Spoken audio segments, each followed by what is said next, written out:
Olá, pessoal! Hoje vou dar continuidade à análise daquele texto que eu falei para vocês, em que a gente conversa, discursa sobre o interlocutor vocal, o papel desse agente mediador, a função de um adulto com uma fala madura mediar as conversas e as situações com a criança. E que seria assim que eu acredito que ela começa a desenvolver fala e um padrão linguisticamente mais avançado e vai crescendo a cada etapa do seu desenvolvimento. Então, para além de questões articulatórias, a gente está falando aqui de construção de linguagem, tá? Bom, eu comecei a ler alguns segmentos de texto no último vídeo e eu vou dar continuidade hoje analisando com vocês cada etapa desse processo, tá? A interação entre mãe e criança ela vai se basear em situações com predomínio afetivo. Sim, então, do cuidado, do asseio, da alimentação, da higiene. Então, é assim que começa a relação entre mãe e bebê, entre mãe e filho. Então, dessa interação é que a gente vai tirando outras situações que vão ser relevantes na construção dessa criança, de entender que ela tem um interlocutor, de alguém que vai traduzindo as suas reações, dando função às suas vocalizações, para, consequentemente, se tornar uma fala eficaz, tá? O repertório de cada integrante que participa, ativamente desse repertório do outro, vai estabelecendo uma negociação de pontos de vista, porque não necessariamente cada vocalização da criança vai ter aquela intenção de fato, mas a intenção ela vai acontecer na medida em que a função vai sendo construída. Estou falando muito complicado, o que é isso? Então, a criança começa a vocalizar, começa a choramingar, a resmungar, e você chega no quarto. E você chega no quarto com uma palavra de acalento, com uma palavra de conforto. Meu filho, o que é que foi? Tá com fome?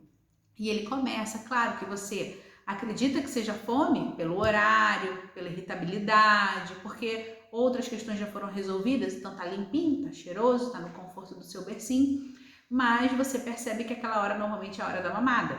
Então você deu função àquele chororô, àquele resmungo, aquela vocalização.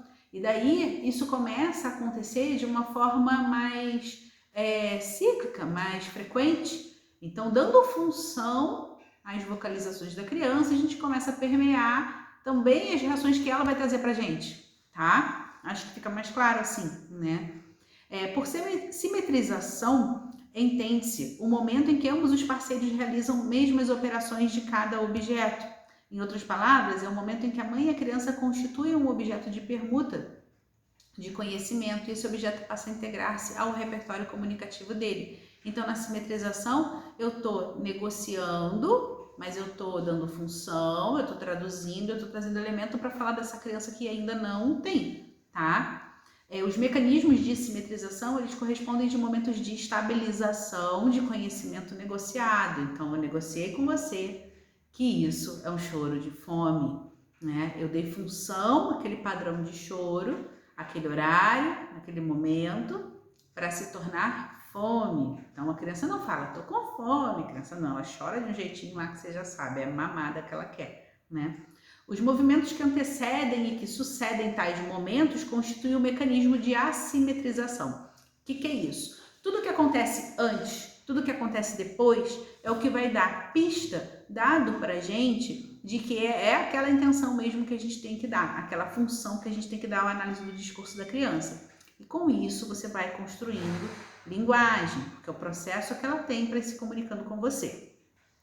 Nesses dois mecanismos, a simetrização, que promove uma necessidade de simetria, tá? O elemento novo apresentado por um dos parceiros deve se transformar em um objeto de conhecimento para ambos. Então agora todo mundo entendeu aquele código. Isso vai ser aquilo. Pelo exemplo que a gente deu, isso vai ser choro de fome, tá? Então, pela repetição e pela função, pela repetição que acontece o episódio, o evento, e pela função que eu vou dando a esse evento, isso vai se tornar um elemento conhecido dos dois. Eu sei como chorar para pedir comida para ela, para dizer que eu tô com fome, E por outro lado, a mãe, eu sei entender o que é um choro de fome, tá? Esses dois mecanismos eles se determinam mutuamente e são responsáveis pela complexidade crescente de estrutura de permuta. Então, para outras situações, eu consigo carregar esse mecanismo que eu implementei de conversação, de apelo, né, de pedido, tá? E isso vai acontecendo em outras circunstâncias. Então, na hora que deita para tocar a fralda, já dá aquela risadinha, né? Por quê? Porque na hora que eu tiro o adesivo da fralda, tá sujo, ai, ai, ai. E aí a criança corresponde com um sorriso, né? Ou é o momento em que eu faço massagenzinha no pezinho dele e a criança entende aquilo como um ato prazeroso, por isso afetivo, por isso emocional, e por isso também comunicação, porque a troca de olhar, a troca de focalização e a troca de expressão corporal, tá? Os processos de especularidade, complementaridade e reciprocidade vão ter um papel explanatório de base desse trabalho de construção do conhecimento. Por quê? Eu adoro essa parte e eu vou largar até o documento porque eu já sei do que vai se tratar daqui para frente. Quando a gente fala de reciprocidade, especularidade e complementaridade, e eu tenho alguns vídeos falando sobre isso, a gente está falando sobre as bases do desenvolvimento da linguagem dessa criança.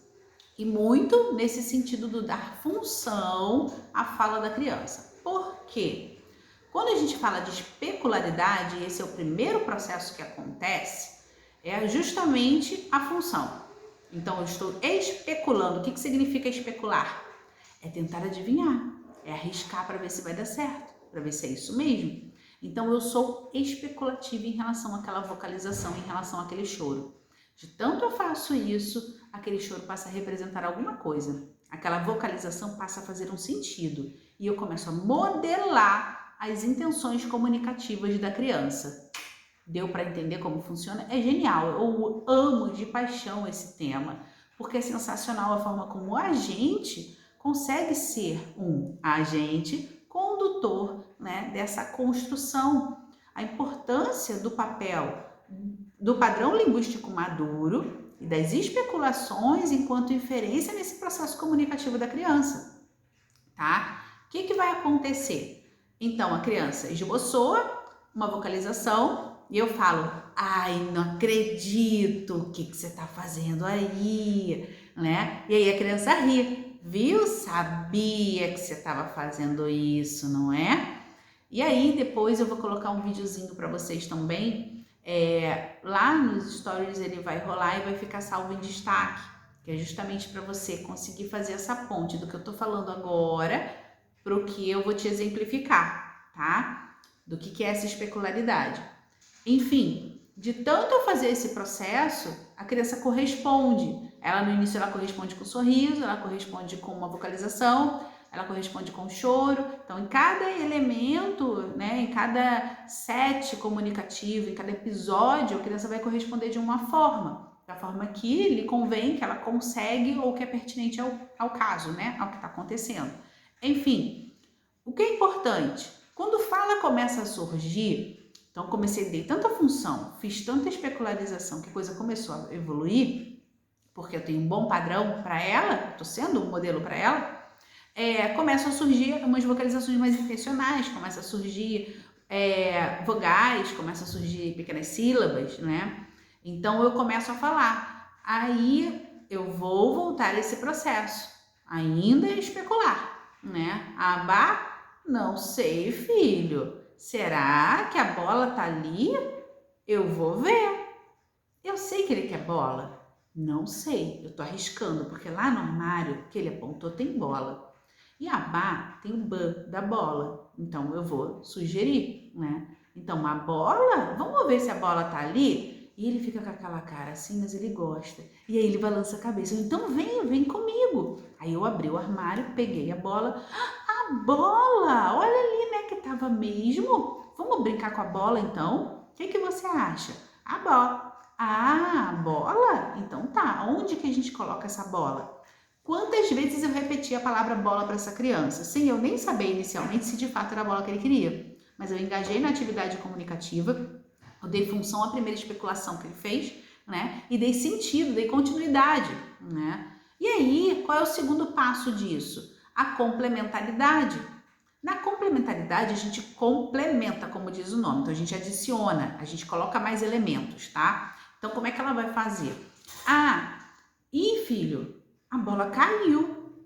A bola caiu. Você viu? Caramba, cuidado, que se cair de novo, vai furar. A gente tem que segurar.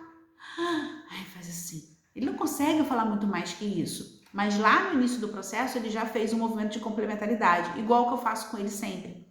Então, toda vez que a criança me dá um elemento, eu vou repetir esse elemento, já colocando mais alguma coisa. Eu vou especular e eu vou complementar. Porque de tanto eu especular e complementar, essa criança vai aprendendo esse movimento e vai, pelo modelo, começando a complementar também. A bola caiu.